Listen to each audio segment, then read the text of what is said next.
In My Hero Academia, the Paranormal Liberation War has been one of the best storylines we've seen for a long time, and since the beginning there's been a ton of bizarre new quirks introduced to the series. Today, I'm going to talk about the ones that I personally like the most and do my best to explain their full capabilities based on what we've seen. For those of you who only watch the anime though, there will be big spoilers in this video, so if you don't want to know, I suggest you pause this video and wait maybe 2 to 3 years for season 6 to be animated. I'm sorry guys, but it's going to take a long time for this to hit the screen. For the rest of you, as of making this video, the war arc hasn't finished yet in the manga, so these quirks are my personal favourites so far, but I'm sure there will be many more to come. Just before we get into it, shout out to Raid Shadow Legends for sponsoring this video. Raid is completely free to download, available on both mobile and desktops, although I personally just play it on my phone. There are loads of ongoing tournaments, including the Dragon Tournament, the Spider's Den, the Ice Golem's Peak, the list goes on, people. Also, because of their new patch on the game, there will be a brand new arena tournament coming where you can win awesome prizes such as these shards here. In the game you can redeem these shards to get new champions to fight with. On this occasion I unlocked this guy called Coffin Smasher, who I definitely would not want attending my funeral. If you click the special link in my description, then you'll automatically have 10 of these mystery shards, as well as 100,000 free coins and a free champion called the Executioner, who again sounds like a lovely guy. This offer is only available for the next 30 days, so be sure to check it out, as these bonuses will make your start to the game way easier. Okay, so the first quirk that we have on this list belongs to a character on the hero side, and this guy immediately caught my attention. We first saw him when the heroes began to storm the Paranormal Liberation Front mansion, and his costume design, I just gotta say, it is top tier. Many chapters after this initial storming of the mansion, we saw his quirk in action, and it has to be one of the most unique powers to exist in this universe. Out of the back of his hands, he can summon these stretchy blue creatures that can chase after people and swallow them up. As Mr. Compress says in this panel, each of these things seem to have heightened senses, which implies to me that they are alive in some way and that they have independent thoughts separate to the user. Which wouldn't be too strange, and in fact I think it would be quite similar to the way that Dark Shadow can think independently of Tokiyami, and he more so chooses to listen to what Tokiyami says rather than being, some kind of robot that has to listen to what Tokiyami says. But anyway, back to these blue stretchy things. Their teeth don't seem to be very sharp, as they were able to clamp down on Toga and Compress without causing them any damage. And judging from what the hero who had this quirk said, it's clear that they can swallow up people without harming them, so it's more of a method of storage rather than, a fatal thing. My assumption is that once they eat someone, this guy can then retract them back into his hand and store them for later, in a similar way to how Compress stores people and, giant objects inside his tiny marbles. I think this would work in a similar way. Sadly though, we won't be seeing this quirk in action ever again, as the guy who had it was killed by twice. Literally just stabbed in the back of the head, like pretty brutal stuff. After this fatal attack, the creatures let go of the villains and just slumped to the ground. So yeah, they were dead, the user was dead, everyone was dead. Hell, even Twice was dead. Still though, this is one of the best new abilities from this arc, and I personally thought it was super creative. Now, moving on to my actual favourite quirk from this whole storyline, this belongs to a certain high-end Nomu. For the purposes of this video, we're going to call him Dave. As many of you know, I had high hopes for Dave. Whilst he was yet another casualty of Miruko's thick thighs, his gravity warping quirk was absolutely amazing. With this power, he can stick out his arm and then warp the space in a chosen location. We saw this during the battle at Jakku Hospital. He was standing on one side of the lab whilst Miruko was standing many meters away attacking a different Nomu. As she was about to deliver the finishing blow, Dave activated this warping quirk and manipulated the space around Miruko's arm. Look at the way her bone is twisting here, like it's literally being sucked in like a black hole. As we can see here, Dave then twisted his wrist, which had the effect of ripping half of Miruko's arm off. My interpretation of that is that when he twists his hand like this, the warped space is then cut off, so anything that's been pulled in is just gone, it's just disappeared. That would explain why the rest of her arm is nowhere to be seen. Dave also had another cool quirk which gave him a pair of these deadly laser eyes. Coincidentally, this quirk was also possessed by one of the heroes in this arc called Exless, although technically his was like a demo version of the full quirk because he could only use it in one eye. Exless has actually made an appearance in that anime before, and I'm going to be completely honest, I didn't even notice him, but someone on Twitter mentioned it, so I thought I'd throw it in there. Despite that previous appearance, I'm fairly certain that the Paranormal Liberation War was the first time we ever actually saw his quirk being used. Following on from this, we have a quirk that was really interesting, not just because of how it works, but also because of everything that it means. The ability in question is called Life Force, and it allows the holder to double their lifespan, but at the cost of their physical capabilities. What that means in practice is that whoever has this quirk basically has lost their chance to be a famous athlete, but on the other side, they live twice as long as they would have otherwise. Out of every quirk on this list, this one has a very unique history, so bear with me.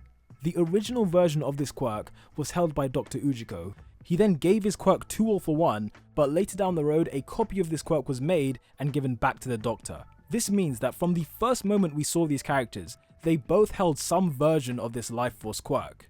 The manga even clarifies that the Doctor is at least 120 years old, but as we can see, he looks nothing like that age. Meanwhile, All for One is even older than this, which by my calculations would likely make him around 170, maybe even at a push 200 years old. This quirk has allowed both characters to live well past their sell-by date. What this does is it further emphasizes the fact that the battle at Camino was between two people who were just so far past their best. And that's so crazy because All for One, he destroyed Best Genius, who was the number 4 ranked hero at the time. Even with all that stuff going against him, All for One is still stronger than the best pro heroes. It's pretty insane. Last thing to mention about this is that Aizawa used his erasure quirk on Dr. Garaki, and it revealed what he should really look like, and yeah, it's not good. The next power on this list is called Ampere Volt, and is possessed by one of the prominent members of the Paranormal Liberation Front. Now, this guy's quirk allows him to absorb electricity and then amplify it within his own body, but unlike characters like Denki, for example, he can't actually create electricity from scratch, so he has to use these tasers as a support item. Ampere Volt then cranks it up and allows him to discharge it in an ultimate move which he calls Thundernet. This quirk initially caught my eye because of the supreme confidence that he had in this ability. When faced with an entire army of professional heroes, this guy genuinely seemed to believe that he could take them all on by himself. Which makes me wonder, surely he has some amazing accomplishment in his past that made him this brave. But luckily, Kaminari was right there to absorb it all. As we see in this panel, he can use at least 6 tasers at one time, so yeah, pretty interesting quirk. Obviously it has that big limitation that he can't create his own electricity, but on the whole, pretty decent. It seems that he can go up to, several million volts. I mean, I would imagine just based on this wording, he seems pretty confident, so I'm going to say 4 or 5 million perhaps, but that is just speculation. I'll admit that this next one isn't exactly a new quirk, but if we want to get really pedantic, then it kind of is.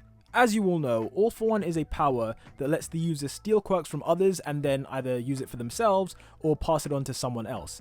And so far in the series, we've seen 2 versions of this quirk. The first time was with All for One, and then the second time was in the Heroes Rising movie when 9 also had it. However, both of these quirks were simply copies of the original. We have never seen the original All for One in the main series of My Hero Academia. I'm talking present day, we've never seen it in action. In chapter 270, Shigaraki goes into this dreamlike world, sort of like Inception or something, and he rejects his family and walks into the darkness towards All for One. It was at this moment that he wakes up and has the original All for One power, so now he has 2 quirks, which are Decay and All for One. Despite not being near the hospital, Deku's heart beats and he's visibly shocked and scared once Shigaraki regains consciousness. They are telepathically connected in some way, though hopefully not like the Rei and Kylo type of way. The full capability of the original All for One has not yet been revealed as of making this video, but I'd speculate that it has a bunch of quirks already stocked up inside it. I say this because during the battle at Camino, if you remember, All for One actually considered taking Best Genius's quirk, but decided against it because it wouldn't be suited to Shigaraki. So what that shows us is that he was actively looking for quirks that would be suited for Shigaraki, and possibly maybe when he gets them, he puts them back in the original All for One. That's a possibility. And seeing as we're on this speculation train, I would speculate that the Overclock quirk from the Vigilantes manga, that could be one of the new quirks that Shigaraki gets. It can basically allow people to move at incomprehensible speeds, so fast. So if Shigaraki has something like this, you can imagine that he could dust an entire army of pro heroes pretty quickly. But yeah, the original All for One quirk, haven't yet seen it in the series, so that's why I'm technically counting it as a new quirk, although yes, I do realize I'm kind of cheating here. The next one worth mentioning is a quirk that really grossed me out, and I actually don't like it, but considering it very nearly killed the number 5 pro hero, I think it does deserve a mention. So this power is held by one of the Majin Buu higher Nomus, and he is able to transform this trunk on his head into a weapon of mass destruction. It first made its debut in chapter 262, where he grew it into this disgustingly large size and just split it up into all these tentacles. It was really gross, and then he attacked Mirko with it. I'm gonna be honest, I have no idea what this material is made of. I mean, is it brain matter? Possibly, I don't know. Whatever it is, this quirk is dangerous from long range, and at the beginning Mirko was able to kick straight through it without much trouble, but as we all know, that was because the higher Nomus hadn't yet stabilized, so they were a bit weak, they weren't fully at their full powers yet. Later on in the manga, once he, gets a bit up to speed, then his tentacles follow Mirko down a dark hallway and stab her in the leg, arm, and torso. When we examine the damage done to her, it's pretty clear that these brain matter tentacle things, it's no joke. We also saw that on top of being able to deliver deadly attacks and stab through people, it's also useful for yanking people back and flinging them around. So yeah, a pretty good quirk. I mean, good for a Nomu at least. I couldn't imagine a normal person with this. It just looks so strange. Okay, so moving on from that, this next one, I really like the look of it and also the look of the character who has it, so I figured I may as well just briefly talk about it.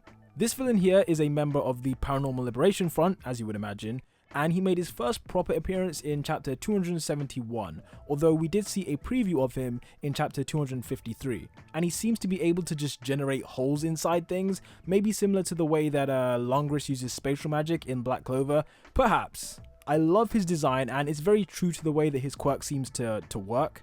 Getten tells the soldiers to focus on one point and crack open a hole. While Getten may have not been talking literally when he said to crack open a hole, based on the look on this guy's face, he might have taken it that way. This ability is quite similar to one we saw in the first My Hero Academia movie, where this villain, he had a similar type of quirk where he could displace matter, and so he ended up making holes in things. So I'm thinking this quirk might work in a similar way. Now, clearly we're not going in chronological order, but technically the first new power that we learnt of during this arc was a quirk called Float, which is possessed by Nana Shimura.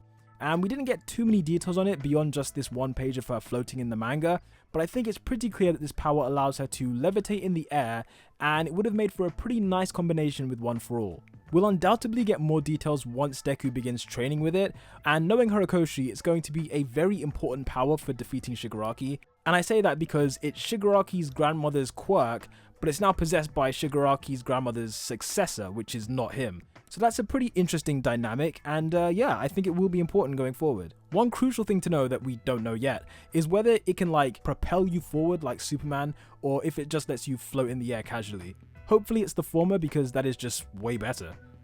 Anyway guys, for now those were my favourite quirks from the war arc of My Hero Academia. Mirko isn't on this list because I plan to do a video dedicated to her, and we already saw her quirk during the Pro Hero arc, so yeah, that's why she's not on this video. Like I said, my favourite was the gravity warping quirk, but I'm pretty hyped to see what the original All For One can do as well. Thanks for watching as always, and peace out.